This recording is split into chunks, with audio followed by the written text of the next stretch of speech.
Bienvenidos hermanos, todos ustedes que han decidido seguir este breve curso para aprender la palabra del Señor, para conocerlo al Señor, para aprender a gustar de su amor, de su presencia en nuestras vidas, para poder seguirle. Si queremos pertenecer al Señor y queremos seguirle, primero tenemos que conocerle, porque si no podemos seguir a alguien a quien no conocemos, y conocer la palabra del Señor es la única forma que nos lleva a conocerlo al Señor mismo. Aprendemos a gustar de Él, de su amor, y conocerlo a Él nos enseñará también cada día a amarlo más, y eso nos dará muchas más fuerzas para poder ir evangelizando a todos los que el Señor pone en nuestro camino, a todos los que nos rodean. Es muy hermoso conocer la palabra del Señor. Y en estos 12 temas que vamos a tener en este breve curso, el primero que vamos a tocar va a ser ¿qué es la Biblia? Las generalidades a la introducción a la Biblia. La Biblia nos dice que Dios es la verdad. Dios es la verdad. Y la Biblia es la verdad acerca de la verdad. Y aunque parezca un trabalenguas, la teología es la verdad de la verdad acerca de la verdad. La Biblia, la palabra Biblia, viene de la palabra griega biblión, que quiere decir libros. Y es la colección de 73 libros. En el caso de la Biblia católica, tenemos 73 libros, 46 en el Antiguo Testamento y 27 en el Nuevo Testamento. La Biblia hebrea, al igual que la usada por el protestantismo, contiene solamente contiene en el Antiguo Testamento solamente los libros que habían sido escritos en hebreo.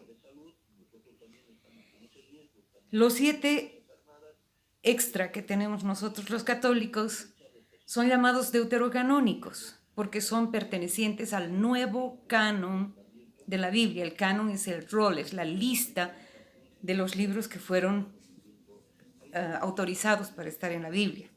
Y estos libros, 7 libros son Judith, Tobías, Macabeos 1 y 2, Sabiduría, Eclesiástico, Baruch y los suplementos.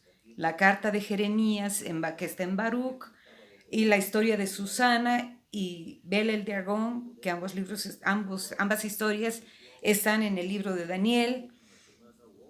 La Biblia es el libro más leído. Es leído más leído y menos comprendido. Se debe entender el mensaje de cada pasaje, no leerlo literalmente, sino su contenido, el mensaje, la enseñanza que tiene para nosotros. Por ejemplo, si leemos que si tu ojo es ocasión de pecado, arráncatelo. Tenemos que entender el mensaje que nos da. ¿Sí? Es una escritura que viene de la santidad y nos lleva a la santidad. Todos estamos llamados a ser santos. Todos. Ser santo no es hacer milagros. Ser santo es estar separado para Dios. Santo en hebreo es kadosh y en griego santo es agios, que significa separado. Se interpreta como separado de lo profano. En Juan 17:16 leemos que Jesús dice, ellos no son del mundo, como yo no soy del mundo. Es decir, vivimos en el mundo, pero le pertenecemos a Dios. El hombre o la mujer, al ser separados de lo profano, al ser santos, toman contacto con las realidades que lo transforman. Es algo que transforma nuestra vida. Nos apartamos de lo mundano para poder acercarnos más a Dios, para tener un contacto más cercano con Él. Eso no quiere decir que tenga que salir del mundo, de las cosas del mundo. No. Me aparto de lo mundano, me aparto de lo profano, para acercarme más a Dios.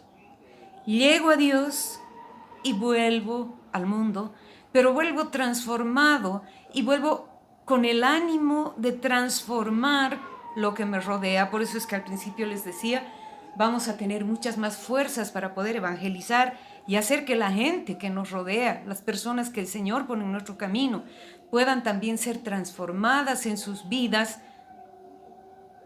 para a su vez seguir el camino y seguir transformando a otras personas.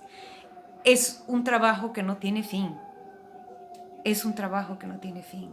Y todos nosotros somos instrumentos para llevar esa palabra, para evangelizar a todos los que nos rodean. ¿Sí? La Sagrada Escritura nos transforma para que nosotros transformemos. Esa es la idea. Jesús tuvo la transformación máxima. Jesús, al ser verdadero Dios y verdadero hombre, dentro de su humanidad, nos mostró la forma de vida que deberíamos llevar todos los seres humanos que decidimos seguirle, ¿verdad? Y nos dijo, ustedes son fermento de la masa, son ese pedacito de levadura. Nuestro deber es transformar al mundo, ¿sí? Nosotros somos como los sarmientos que pertenecen a la vid. Esa es la idea. Vemos también que Jesús nos pide unidad. Jesús le pide en oración al Padre que sean uno como yo soy uno contigo, para que vivan en mí como yo vivo en ti, que ellos también sean uno en nosotros. Así, todo es unidad, todo lo que es unidad es Dios, porque todo lo que es división viene del enemigo.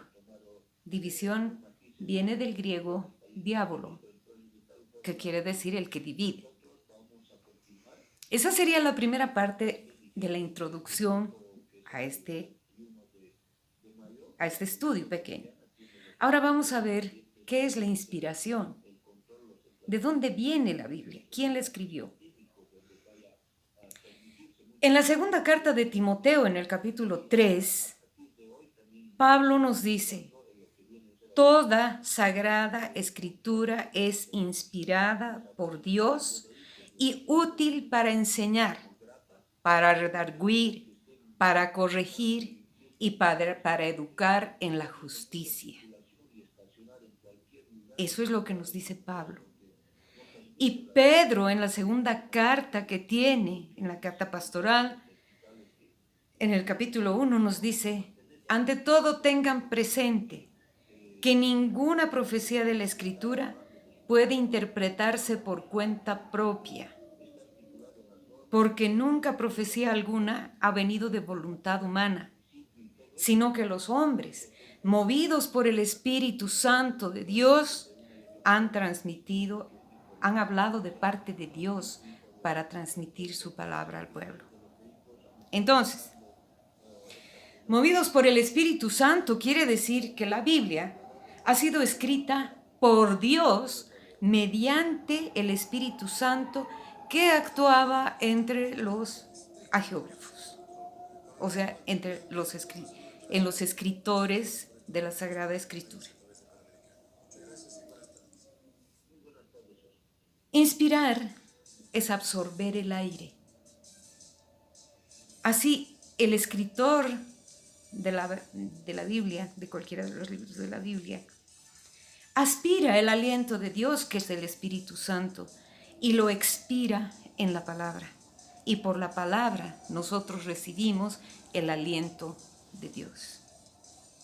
Mediante su palabra, Dios nos hace llegar su luz. Esa luz que es la inspiración que viene de Dios mismo. Somos hijos de la luz Jesús en el Evangelio según San Lucas nos dice, no se pone una lámpara debajo de un lugar oculto, sino se la pone en un candelero para que sea luz para los demás, para que ilumine la habitación, para que ilumine la vida de los que están en ese ambiente. Así, el Señor nos pide que seamos luz y no oscuridad. Debemos ser luz para aquellos que nos rodean. No podemos ser oscuridad. Y para ser luz tenemos que llevar su palabra a todos los que nos rodean. La inspiración natural, la que no viene de Dios, sería la inspiración, por ejemplo, del poeta, ¿sí? Que viene de la sabiduría humana, la gracia que tiene uno para poder escribir un verso, pero la palabra de Dios es escrita por hombres inspirados por el Espíritu Santo. Eso. Ahora, el que lee la palabra no puede interpretarla a su capricho.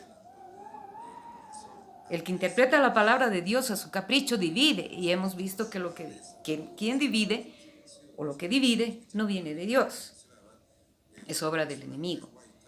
Entonces, la división de la iglesia nunca ha sido voluntad de Dios. La iglesia tiene un magisterio. El magisterio presenta la enseñanza oficial de la iglesia. Los que tuvieron el magisterio fueron los primeros padres de la iglesia en el siglo IV, que estudiaron las escrituras, establecieron el canon bíblico y nos legaron la tradición.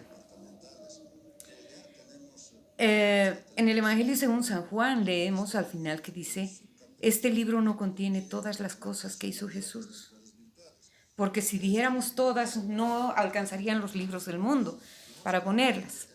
De ese modo, la Iglesia Católica se basa no solamente en la palabra de Dios, que en la Biblia, que es la palabra escrita, sino también en la tradición. La tradición que viene, como dije, desde los primeros padres de la Iglesia. ¿Quién es el autor de la Biblia entonces? Como viene del punto que hemos estado tratando, el autor de la Biblia es Dios. ¿Sí?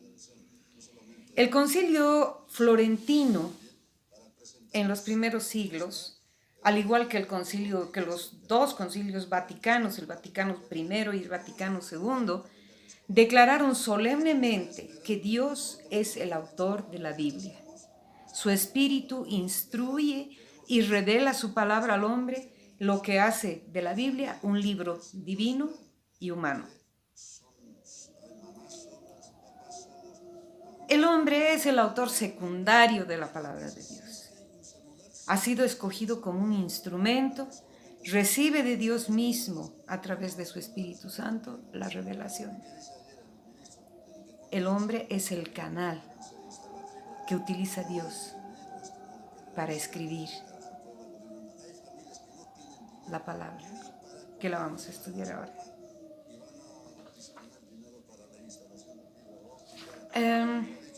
A ver, ¿qué géneros literarios tenemos en la Biblia? Este tema se refiere a la forma las formas que se usaron para escribir la Biblia. En el Antiguo Testamento vemos como los judíos, el pueblo hebreo, estuvo esclavo en Egipto. Y después de 40 años en el desierto llegaron a Canaán de Galilea. Ellos saben que Dios los acompañó durante ese su caminar de 40 años en el desierto. Y ellos empezaron a escribir los relatos, empezaron a escribir lo que recordaban de la compañía de Dios en ese su caminar, en esa libertad que estaban recibiendo de parte de Dios. ¿Sí? Entonces empezaron a escribir un tema histórico, la historia de su salida de Egipto. Y así se fueron escribiendo en diferentes formas literarias. Se reconocen géneros mayores, se llaman los libros históricos, los libros proféticos, sapienciales, poéticos y didácticos. La Biblia está dividida en esos libros.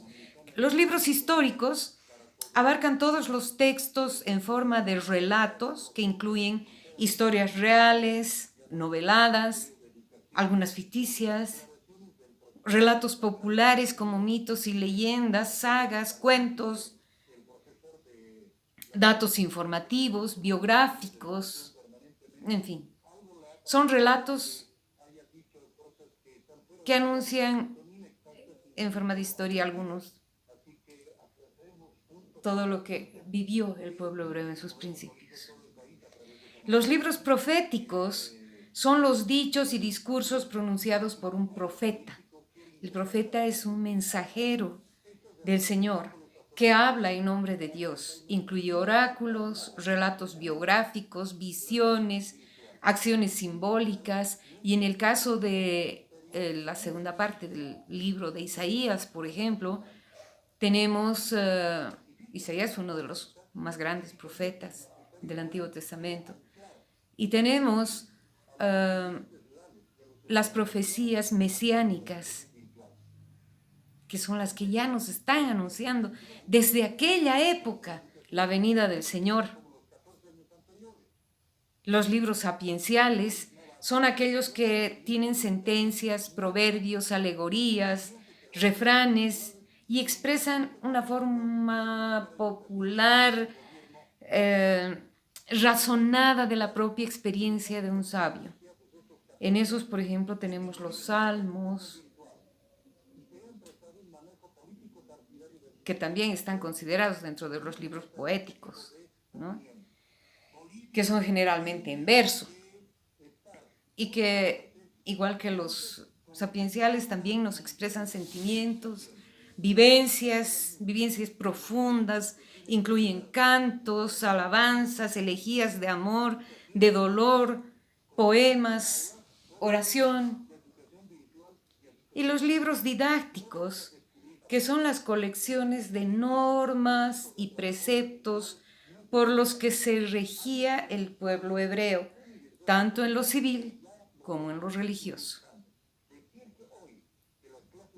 Los géneros menores, esos son los géneros mayores. Los géneros menores son la saga, por ejemplo, Caín y Abel, la historia de Caín y Abel, que representan la historia de dos pueblos, el pueblo nómada con Caín y el pueblo sedentario con Abel. La fábula, la exhortación, las cartas de Pablo, esos son los géneros menores. Las parábolas, y esas las vamos a tener tanto en el Antiguo como en el Nuevo Testamento. ¿Sí? Ahora, ¿qué es el canon bíblico? Hemos hablado antes del canon, de los deuterocanónicos, de los padres de la Iglesia que fueron los que declararon el canon. Bueno, el canon bíblico, canon viene del latín y significa regla. Es el catálogo de libros aceptados por la Iglesia como inspirados por Dios. Según el Catecismo de la Iglesia Católica, que es muy importante leerlo, la lista de los libros de la Biblia se compone de 46 escritos para el Antiguo Testamento, que incluyen los deuterocanónicos, y 27 para el Nuevo Testamento. Este canon fue definido en el Concilio de Roma en el año 382, con la lista de los libros del Antiguo Testamento de la versión bíblica de los 70, que era la Vulgata, es conocida también como la Vulgata Latina o la Biblia de los 70. Y para el Nuevo Testamento, este canon fue hecho con los libros que seleccionó San Atanasio, uno de los padres de la Iglesia, y fue establecido definitivamente en el Concilio de Trento en 1545 a 1547, donde fue declarado dogma de fe. La Biblia católica tiene 7 libros más que la Biblia protestante. Hemos visto la lista. Y esto es porque los israelitas, antes de la venida de Jesús, los israelitas tenían 2 cánones para la escritura. El antiguo canon judío, escrito en hebreo, y la Septuaginta, que fue una versión escrita en griego. Esta versión fue la que tradujeron los eruditos del hebreo al griego. La diferencia entre la Septuaginta y el antiguo canon judío no era solo del idioma en el que estaban escritos, sino también en que la Septuaginta tenía 7 libros más. Nos acordamos: Judith, Tobías, Judith, Esther, Sabiduría, Eclesiástico, perdón, me equivoqué. Tobías, Judith, Eclesiástico, Baruch, primera y segunda de Macabeos, partes de Esther y de Daniel. Y esos son los conocidos como deuterocanónicos. Estos 7 libros nunca fueron aceptados dentro del canon hebreo, porque habían sido escritos en griego. Y para el pueblo judío, Dios solo se revelaba al pueblo en hebreo. Lo que estaba escrito en otro idioma que no fuera el hebreo, no venía de Dios para el pueblo hebreo, para el pueblo judío. Y es esa Biblia, ese canon del antiguo, ese canon de los 70, el que utilizan hasta ahora, tanto en el pueblo judío como nuestros hermanos separados, a los que en cuyas Biblias les faltan los 7 libros que hemos visto y que, bueno, tienen que leerlos, son hermosos. Son hermosos. Ahora,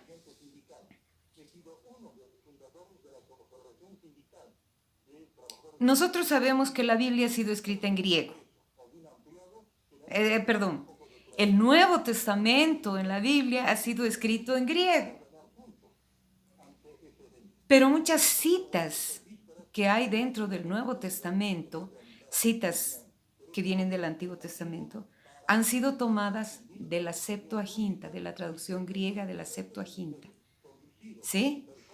San Pablo en sus epístolas usa muchos temas que los ha tomado del libro de la sabiduría. Santiago en su epístola muestra un conocimiento claro del libro del Eclesiástico.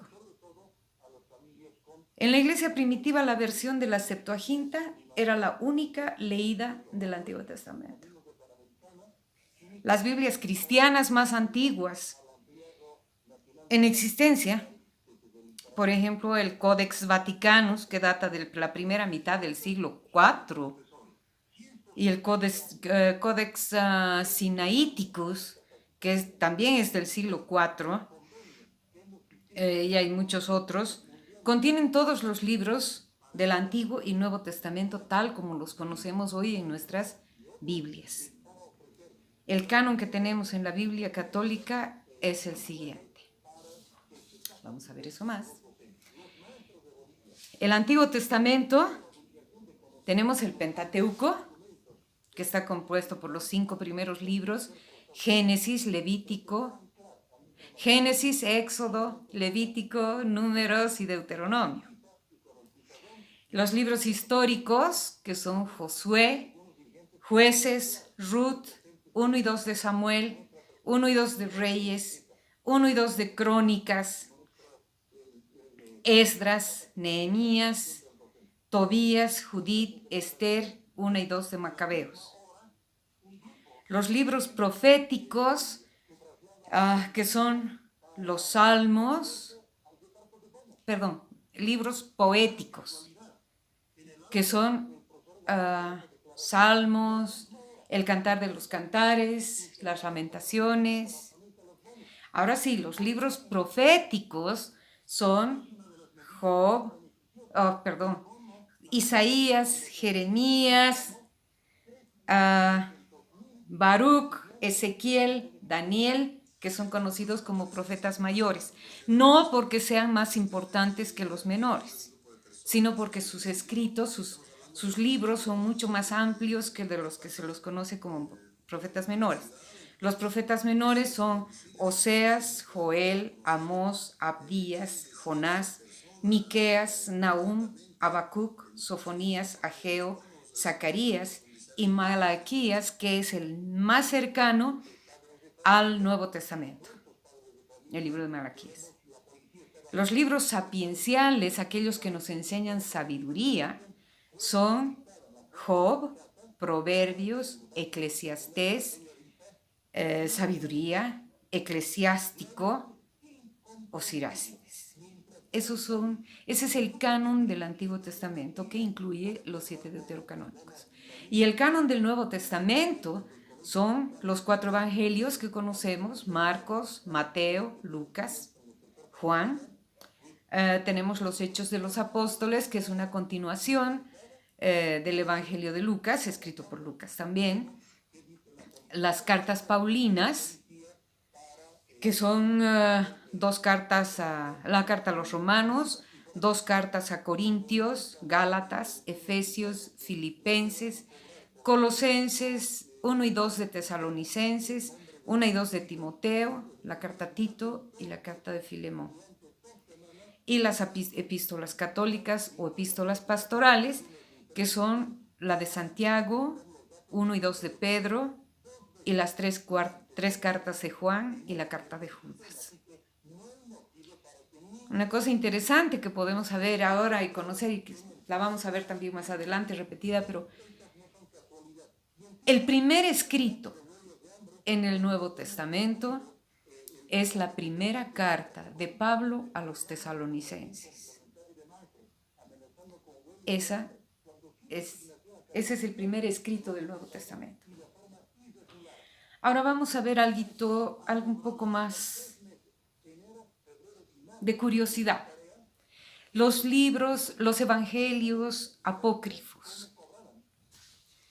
¿Qué son los evangelios apócrifos? Los evangelios apócrifos son aquellos que no han sido incluidos dentro del canon bíblico por la Iglesia. No han sido aceptados por la Iglesia como inspirados por Dios. Pero fueron escritos algunos dentro de la misma época de los evangelios o de las otras cartas. Algunos muy posteriores, 1 o 2 siglos después, pero otros de la misma época, contemporáneos de los otros escritos del Nuevo Testamento. Si los leemos, no debemos tomarlos como enseñanza de fe. Es algo que no va... Los evangelios apócrifos no van a alimentar nuestra fe como lo hacen los canónicos, los que están dentro de la Biblia. Estos apócrifos son muchísimos, hay muchos. Algunos que sí son no aceptados, pero referidos por sacerdotes, por la Iglesia en general. Es el evangelio conocido como el protoevangelio de Santiago, que nos habla de la infancia de María, nos habla de la infancia de Jesús, pero no son cosas que sean fundamentales para nuestra fe. ¿Sí? Tenemos el Evangelio de Tomás, el Evangelio de Judas, el Evangelio de María Magdalena, el Evangelio de la infancia de Jesús, muchísimos otros evangelios y otros escritos que son conocidos como apócrifos. ¿Sí?